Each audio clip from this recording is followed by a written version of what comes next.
this video, we will go over application of the Vector1 Hand CPM. When you receive your unit, you should have the unit in this condition with your dorsal foam pads, X-strap, and forearm straps. You'll also receive a glove.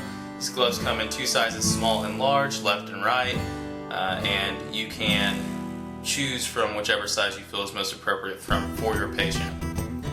You can also follow along with our setup by downloading the application guide for the Vector1 Hand CPM. That guide can be found on our website at www.lancemedical.com. The first step in application of the Hand CPM is to take your glove. In this case, I'm setting up the Hand CPM for my left hand, so I have a left glove. You want to detach these straps so they can move to one side.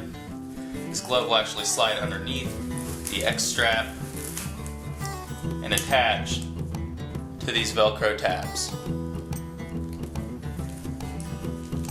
We generally want to attach these the distal or far end of the glove for a standard setup. And if you can picture, when you're setting it up, we actually would want the tab to be sitting on top of the fingernail once we have the hand in the device. So that's our first step, would be to attach the glove to the device. Once the glove is attached, we are ready to put our patient's hand in the device. We will generally put our patient's hand in the device with the device in position like this, so the patient would actually put his hand in palm up. If you have a patient who is limited in pronation or supination, we might need to adjust the device to sit on its side. If we do this, the patient can then put the device on with their thumb in neutral. I'm going to show you how to set this up for a patient who is able to supinate their arm. First thing, we want to make sure that this thumb pad is over the thumb. So for our left hand, we have this in the appropriate place. We then slide our hand through. Our thumb's going to stay between these two straps. The other four fingers will go through. We then put the glove on, starting with our longest fingers to our shortest. And we pull the glove tight to the bottom of our fingers. If you're having issues pulling the glove all the way tight, you can cut tabs on the side of these finger socks, and that will allow you to have a little more space and to have a tab to grab hold of so you can pull the glove down. You're going to position your hand in the device where your fingers are fully seated. We now want to strap the device in. I usually start with this X strap. I'm going to tighten these in a way that you keep this ring in the center of your palm. This allows for better capture with the strap and a better fit overall.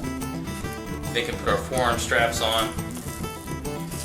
You again do want to make sure that these straps are secure to avoid any issues with migration. Once you've attached your straps to the Hand CPM, you're ready to make your final checks to ensure things are aligned properly. One of the most important things on a standard setup, we want to make sure that our MP joints, or our knuckles or boxer knuckles, are out distal or away from this dorsal hand plate.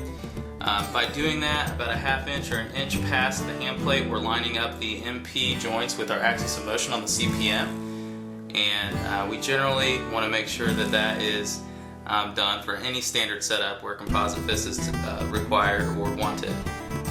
Once you have that done, you want to take your glove, pull any excess out of the glove and attach it over the back of the forearm splint. We also want to make sure that the device is in line with our arm. If it is twisted off to either side, you can grab hold of the device and line that up. Once we have everything in line and how we want them, we then want to take a marker, mark the top of our glove. What we're doing here is we're just making a mark that's going to help us replicate this setup for when the patient goes home. They'll be able to put the device on and make sure that they are positioned properly in the device. And they'll know that they're positioned properly when that mark is past the dorsal hand plate. So once you have the device on, everything's lined up, you're actually ready to go. You just want to make sure that the fit is comfortable and that the device is lined up properly with your patient's arm.